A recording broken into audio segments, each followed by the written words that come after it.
13/6/2026 આજના મીઠા બાબાના મધુર મહાવાક્ય.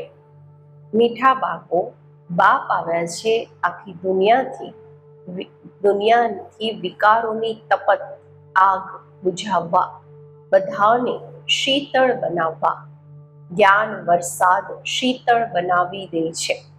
પ્રશ્ન છે, કઈ તપત આખી દુનિયાને બાળી રહી છે? ઉત્તર છે, કામ વિકારની તપત આગ આખી દુનિયાને બાળી રહી છે.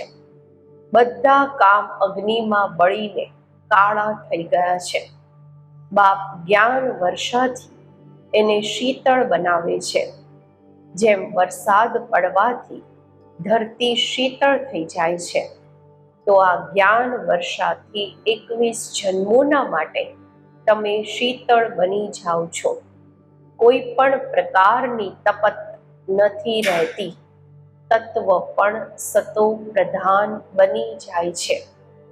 કોઈ પણ તપતા નથી. ઓમ શાંતિ. રૂહાની બાકો કોની યાદમાં બેઠા છે? જરૂર પોતાના રૂહાની બાપની યાદમાં બેઠા છે. રૂહ પોતાના પરમ પિતા પરમાત્માની યાદમાં બેઠી છે કે અમને રૂહાની બાપ આવીને રિફ્રેશ કરીને શીતળ બનાવે. કારણ કે કામ ચિતા પર બેસી ભારત બળી મર્યું છે. ગાય પણ છે, તપત બુઝાવીએ, આગ બુઝાવીએ. તપત કઈ છે? કઈ આગ લાગેલી છે? કામ ચિતાની. ખૂબ તપત હોય છે, આગ હોય છે, તો મનુષ્ય મરી જાય છે. આ કામ ચિતાની આગમાં ભારત એકદમ બળી મર્યું છે. એટલે બાપને યાદ કરે છે કે આવીને શીતળ બનાવો. વરસાદ પડવાથી શીતળતા થઈ જાય છે. ધરતી શીતળ થઈ જાય છે. આ તો વરસાદ છે જ્ઞાનની. એક જ વાર આવીને એટલા શીતળ બનાવે છે, એટલું બધું આપી દે છે, જે સતયુગમાં કોઈ પણ વસ્તુની ઉત્કંઠા નથી રહેતી. અડધો કલ્પ ઉત્કંઠામાં રહેતા આવ્યા છો. બાબા આવીને શીતળ બનાવો. પતિત પાવન બાપ આવીને અમને શીતળ બનાવે. આ જ્ઞાન વર્ષાથી ભારત અથવા આખી દુનિયા શીતળ થઈ જાય છે. તમે સ્વર્ગના માલિક બની જાઓ છો. મનુષ્ય મરે છે તો કહે છે સ્વર્ગવાસી થયા. એ તો માત્ર મુખ મીઠું કરે છે. તમે જાણો છો સ્વર્ગની અત્યારે સ્થાપના થઈ રહી છે. બાબા આવેલા છે, આ જ્ઞાન વર્ષા કરી રહ્યા છે.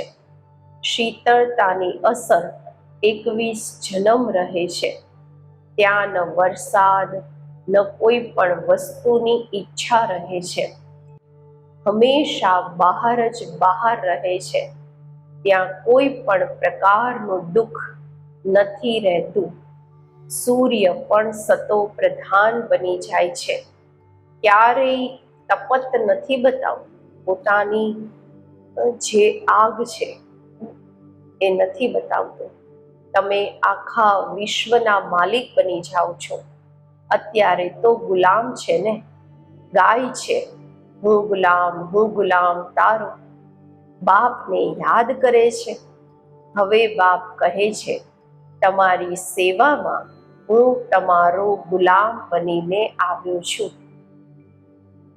તમે તમારા બાળકોની સેવા કરું છું. પારકા પતિત દેશ પતિત શરીરમાં હું આવું છું. આ પતિત દુનિયામાં એક પણ પાવન હોઈ નથી શકતા. સતયુગને પાવન, કળિયુગને પતિત કહેવામાં આવે છે. કારણ કે બધા વિકારી છે. ભારતવાસી જ આ નોલેજને સમજશે. જેમણે 84 જન્મ લીધા છે એ આ નોલેજ સાંભળશે કે જે સતયુગ ત્રેતામાં આવવા વાળા છે એ આવીને બ્રાહ્મણ બનશે નંબરવાર પુરુષાર્થ અનુસાર. બાપે સમજાવ્યું છે, અત્યારે તમે બ્રાહ્મણ વર્ણમાં છો, પછી એ જ દેવતા વર્ણમાં આવશે. બ્રાહ્મણ વર્ણ એટલે કે બ્રાહ્મણ ધર્મ સ્થાપન કરવા બાપ આવે છે. બ્રહ્મા બ્રાહ્મણ ધર્મ સ્થાપન કરે છે. એવું નહીં કહેશે કે પરમ પિતા પરમાત્મા આવીને શૂદ્રોને બ્રાહ્મણ બનાવે છે. આ તમારી બાજુલી ચાલે છે, ગુલાટ ચાલે છે. આ તો ખૂબ સહજ છે. તમે જાણો છો આ ચક્ર કેવી રીતે ફરે છે. વિરાટ રૂપમાં બ્રાહ્મણોની ચોટી અને શિવ બાબાને ભૂલી ગયા છે. કહે છે દેવતા, ક્ષત્રિય, વૈશ્ય, શૂદ્ર, પછી શૂદ્રથી દેવતા. હવે બ્રાહ્મણ ક્યાં ગયા? બ્રાહ્મણ લોકો ગાય પણ છે. બ્રાહ્મણ દેવતાય નમઃ. ત્યારે પ્રજાપિતા બ્રહ્માની વંશાવલી ક્યાં ગયા? પ્રજાપિતા બ્રહ્માનું નામ કેટલું બાલા છે, ફેમસ છે. ચિત્રોમાં પણ કેટલી ભૂલ કરી દીધી છે. પ્રજાપિતા બ્રહ્માની સંતાનનું કોઈ નામ નિશાન નથી. સ્કૂલમાં ટીચર ભણાવે છે, તે છતાં પણ સોર્સ ઓફ ઇન્કમ છે, કમાઈનું સાધન છે. ભણાવે છે તો એ પગાર પણ લે છે. લક્ષ્ય ને ઉદ્દેશ્ય તો જરૂર જોઈએ. તમે બાળકો જાણો છો એ પઢાઈ, એ જ ભણવાથી જે ભણે છે એનાથી પદ પણ મળે છે. ભણવાથી તો કમાઈ થાય છે, એ તો ભણવાને સોર્સ ઓફ ઇન્કમ કહે છે. પતિત દુનિયામાં ભગવાન આવીને પતિતોને ભણાવે છે. બાપ કહે છે હું તમને બાળકોને ભણાવીને પાવન બનાવું છું. આ ભણવાથી ઇન્કમ જુઓ કેટલી ભારે છે. આ અડધા કલ્પ માટે તમે તકદીર બનાવો છો. ભારતમાં ગવાયેલું છે 21 પેઢી. અત્યારે તમે બેહદના બાપથી 21 પેઢી બેહદનો વારસો મેળવો છો. લૌકિક બાપનો છે અલ્પકાલ ક્ષણ ભંગુરનો વારસો. આ બાપથી તમે એવો વારસો મેળવો છો જે પેઢી દર પેઢી તમને દુઃખ નહીં રહેશે. ભારતમાં જ બેહદનું સુખ હતું. આ જ્ઞાન બીજા કોઈની બુદ્ધિમાં નથી. આ જ્ઞાન આપવા વાળા બાપ જાણે અને જેમને આપે છે એ જાણે, બીજું ન જાણે કોઈ. ગ્રંથમાં પણ એમની મહિમા ગવાયેલી છે. એક ઓંકાર નિરાકાર સતનામ અકાલ મૂર્ત કર્તા પુરુષ અયોની નિર્વૈર નિર્ભય. બાબા આ બધી મહિમા શીખ લોકોની ગુરુવાણીમાં છે. નિરાકાર નિરંકાર, આનો અર્થ પણ અત્યારે તમે સમજો છો. એ તો માત્ર ગાય છે નિરહંકારી. આટલી મોટી ઓથોરિટી હોવા છતાં પણ એમને કોઈ અહંકાર નથી. અહીંયા થોડી પણ પોઝિશન વાળા હોય છે તો કેટલો નશો એમને રહે છે. એ છે અલ્પકાલ વાળા મર્તબાનો નશો, અલ્પકાલનો પદવાળાનો નશો કે હું ફલાણો છું. અત્યારે તમને આ રૂહાની ભણવાનો નશો છે. તમારી આત્મા અત્યારે જાણે છે આત્મ અભિમાની બનવાનું છે. ત્યારે જ બાપને યાદ કરી શકશો. બાપની સાથે યોગ તૂટવાથી માયાનો ગોળો લાગી જાય છે, મુરઝાઈ જાય છે. યાદ કરતા રહે તો ખુશીનો પારો ચડતો રહે. કોઈ મોટી પરીક્ષા પાસ કરે છે તો ખુશી થાય છે ને. સમજે છે બસ આની ઉપર કોઈ બીજું ભણવાનું નથી. તમે પણ જાણો છો અમારા આ ભણવાથી ઉચ્ચ, આ ભણતરથી ઉચ્ચ બીજું કોઈ ભણવાનું છે જ નહીં. આ લક્ષ્મી નારાયણે પાસ્ટમાં જરૂર એવું ભણતર ભણ્યા છે, રાજયોગ શીખ્યા છે, ત્યારે મહારાજા મહારાણી બન્યા છે. રાજયોગ તો ફેમસ છે, પ્રખ્યાત છે. પરમપિતા પરમાત્મા આવીને રાજયોગ શીખવે છે સ્વર્ગના માટે. કહે પણ છે પાસ્ટમાં એવા કર્મ કર્યા છે ત્યારે આ બન્યા છે. તમે જાણો છો આ જન્મમાં અમે એવા કર્મ શીખીએ છીએ જે ભવિષ્ય 21 જન્મના માટે રાજ્ય કરીશું અથવા સ્વર્ગમાં વિરાજમાન થઈશું. યથા રાજા રાણી તથા પ્રજા, એ પણ તો છે ને, રાજધાની છે ને. બાપ આવ્યા છે રાજધાની સ્થાપન કરવા. પછી તમે જઈને 21 જન્મ પાલના કરશો. 63 જન્મ તો દુઃખ ભોગવ્યું છે એ બધું ખતમ થઈ જશે. ભારતને સ્વર્ગ કહેવામાં આવે છે, અત્યારે તો નર્ક છે. સૃષ્ટિ કેટલી બદલાઈ ગઈ છે. તે રાજાઈ ક્યાં ચાલી ગઈ? રાવણ રાજ્ય શરૂ થવાથી પછી તમે પતિત બની જાઓ છો. બાપ કહે છે તમે પોતાના 84ના ચક્રને નથી જાણતા. અત્યારે તમને બાળકોને વારંવાર સમજાવવામાં આવે છે તમે 84 જન્મોનું ચક્ર પૂરું કર્યું છે. અત્યારે તમારો આ અંતિમ જન્મ છે. હવે ફરીથી પોતાનો વારસો લેવાનો છે. તમને મુક્તિધામમાં બેસી નથી જવાનું. તમારો ઓલરાઉન્ડ પાર્ટ છે. એવા ઘણા છે જે સતયુગથી લઈને દ્વાપર કળયુગ સુધી પણ મુક્તિધામમાં રહે છે. એવું નહીં કહેશે કે અહીંયા આવવાથી મુક્તિધામ સારું છે. એ તો મચ્છરોની જેમ થઈ ગયા, આવ્યા અને આ ગયા. મનુષ્યની મહિમા ગાવામાં આવે છે. આ મંદિર કોના છે? જે શરૂથી લઈને પાર્ટ ભજવતા આવ્યા છે એમના જ યાદગાર બનતા આવે છે. પાછળથી જે આવે છે એમના શું યાદગાર છે? શું? કંઈ પણ નહીં. તમારા કેટલા ભારે યાદગાર છે. સૌથી વધારે તમે પાર્ટ ભજવો છો. તમે પોતાની પ્રાલબ્ધનો ટાઈમ પૂરો કરી જ્યારે ભક્તિ માર્ગમાં આવો છો ત્યારે પછી તમારું યાદગાર તથા શિવ બાબાના મંદિર બનવાના શરૂ થાય છે. પછી બીજા ધર્મ આવે છે. એમનો ધર્મ સ્થાપન થાય છે. તમે પોતાની હિસ્ટ્રી જ્યોગ્રાફી પણ જાણો છો. બીજા બધા ધર્મવાળાઓને પણ જાણો છો. 84 જન્મોની સીડી છે. પહેલા અમે સ્વર્ગમાં આવીએ છીએ, પછી ઉતરીએ કેવી રીતે છીએ? આ તમારી બુદ્ધિમાં છે. દરેક જન્મમાં અલગ નામ રૂપવાળા મિત્ર સંબંધી વગેરે મળે છે. આ બધો ડ્રામામાં તમારો પાર્ટ પહેલેથી જ નોંધાયેલો છે. આ બેહદનો ડ્રામા છે જે હુબહુ રિપીટ થાય છે. તમે જાણો છો અમે 100 દેવી દેવતા હતા જે 84 જન્મ લઈ શુદ્ર બન્યા.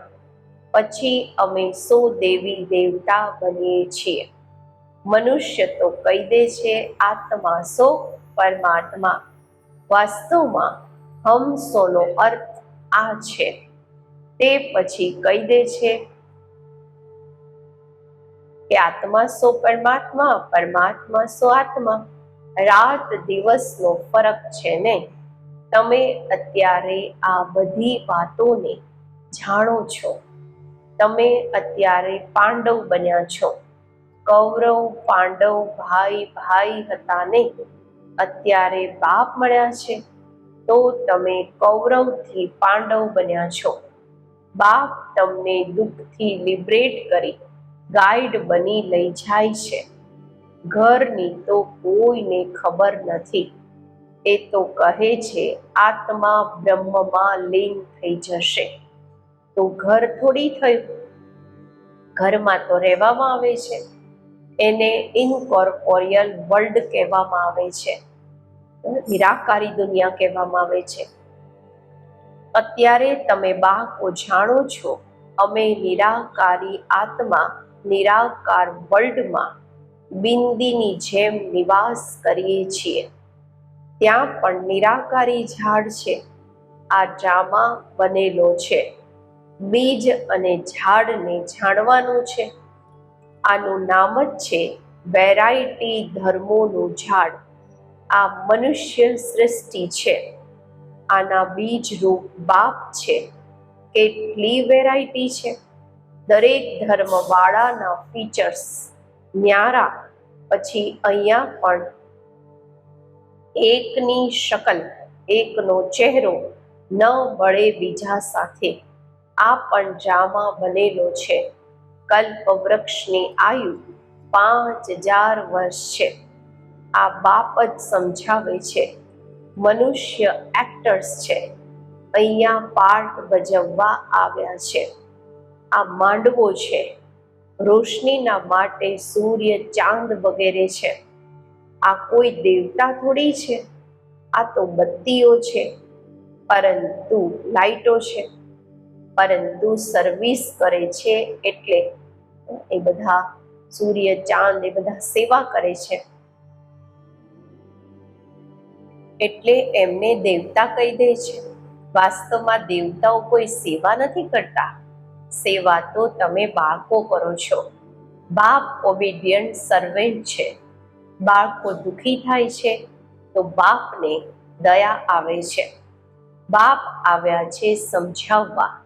તમને બાળકોને ફરીથી 100 દેવી દેવતા પદ પ્રાપ્ત કરાવવા આવું છું. ચડતી કળા, ઉતરતી કળા દરેક વસ્તુની થાય છે. જૂની દુનિયાને તમો પ્રધાન, નવી દુનિયાને સતો પ્રધાન કહેવામાં આવે છે. દરેક વસ્તુ નવીથી જૂની થાય છે. આત્મા કહે છે આ શરીર પણ તમો પ્રધાન પતિત છે. આ સતયુગમાં આત્મા અને શરીર સતો પ્રધાન હતા. માથું નહીં ખપાવતા હતા. આત્માને અત્યારે જ્ઞાન મળ્યું છે, સ્મૃતિ આવી છે કે અમે 84 જન્મ લઈએ છીએ. આ રહસ્ય બેહદના બાપ સમજાવે છે. દુઃખમાં બાપને જ બોલાવતા રહે છે. દયા કરો હે દુઃખ હરતા સુખ કરતા. ભારત જ સૌથી સુખી હતું ને. ભારત જેવું પવિત્ર ખંડ બીજો કોઈ હોઈ નથી શકતો. અત્યારે બાપ તમારા બાળકોની ઝૂલી અવિનાશી જ્ઞાન રત્નોથી ભરે છે. ક્યારેય એવા બાપ જોયા છે? કહે છે બાળકો, હું તમારા માટે વૈકુંઠ સતયુગ સોગાદમાં લાવ્યો છું. તમે સ્વર્ગવાસી હતા, અત્યારે પતિત નર્કવાસી બની ગયા છો. પાવન એમને કહેવામાં આવે છે જે વિકારમાં નથી જતા. સતયુગમાં છે સંપૂર્ણ નિર્વિકારી. આ સમયે છે સંપૂર્ણ વિકારી. બાપ કહે છે તમે પણ સંપૂર્ણ નિર્વિકારી હતા, અત્યારે સંપૂર્ણ વિકારી બન્યા છો. પછી સંપૂર્ણ નિર્વિકારી દેવતા પદ પામવાનું છે. બાપને યાદ કરવાથી. અક્ષર જુઓ કેટલા સારા છે. મન મના ભવ. મુજ બાપને યાદ કરો તો તમે તમો પ્રધાનથી સતો પ્રધાન બની જશો. હું સર્વશક્તિમાન છું ને, મને યાદ કરો. યાદને જ યોગ અગ્નિ કહેવામાં આવે છે, જેનાથી તમારા પાપ દગ્ધ થશે, તમે પવિત્ર બની જશો. અચ્છા, મીઠા મીઠા સિકે લધા બાળકો પ્રત્યે માત પિતા બાપ દાદાના યાદ પ્યાર અને ગુડ મોર્નિંગ. રૂહાની બાપના રૂહાની બાળકોને નમસ્તે. આપણે રૂહાની બાળકોના રૂહાની બાપને નમસ્તે. ધારણા માટે મુખ્ય સાર પહેલું છે, રૂહાની ભણતરના નશામાં રહેવાનું છે. બાપ સમાન નિરહંકારી બનવાનું છે. પોઝિશન વગેરેનો અહંકાર નથી રાખવાનો. બીજું, પોતાની જોડી જ્ઞાન રત્નોથી ભરવાની છે. સંપૂર્ણ નિર્વિકારી બની દેવતા પદ પામવાનું છે. ક્યારેય પણ મૂર્જાવાનું નથી. આજનું વરદાન, સ્થૂળ અને સૂક્ષ્મ બંને રીતેથી સ્વયંને બિઝી રાખવા વાળા માયાજીત વિજયી ભવ.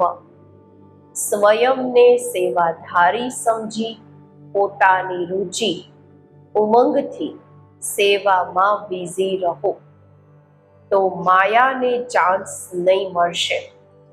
જ્યારે સંકલ્પથી, બુદ્ધિથી, ચાહે સ્થૂળ કર્મણાથી ફ્રી રહો છો તો માયા ચાન્સ લઈ લે છે.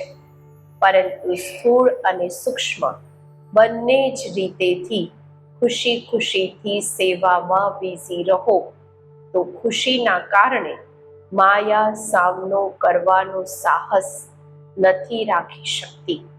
એટલે સ્વયં જ ટીચર બની બુદ્ધિને બિઝી રાખવાનો ડેઈલી પ્રોગ્રામ બનાવો તો માયાજીત વિજયી બની જશો. સ્લોગન છે, નિશ્ચય અને ફલકથી કહો, બાબા મારી સાથે છે તો માયા નજીક આવી નથી શકતી. અવ્યક્ત ઈશારા, સદા હર્ષિત રહેવા માટે પોતાની નેચરને, સ્વભાવને સરળ બનાવો, સહનશીલ બનો. બાપ દાદા બધા બાળકોના ચલન અને ચહેરામાં, બોલ અને કર્મમાં સરળતા અને મધુરતા જોવા ઈચ્છે છે. જો આવેશ યા થકાવટ, થાકના કારણે થોડું પણ બોલ મધુર નથી, થોડા પણ આપણા બોલમાં, શબ્દોમાં મધુરતા નથી, ચહેરો મધુર નથી, સિરિયસ છે તો ગુણ સંપન્ન નહીં કહેશે. એવા પણ સરકમસ્ટાન્સ હોય, પરિસ્થિતિઓ હોય, પરંતુ મારો જે ગુણ છે એ મારો ગુણ ઇમર્જ હોવો જોઈએ. જેમ બાપ દાદા એવા હુબહુ એ જ ગુણ, એ જ કર્તવ્ય, એ જ બોલ, એ જ સંકલ્પ અનુભવ થાય, બધાના મુખેથી નીકળે. આ તો એ જ લાગે છે, જેવા બાબાના ગુણ છે, શબ્દો છે, એવા કર્તવ્ય છે, એવું આ લોકોનું પણ છે, એવું બધાના મુખેથી નીકળે. ઓમ શાંતિ.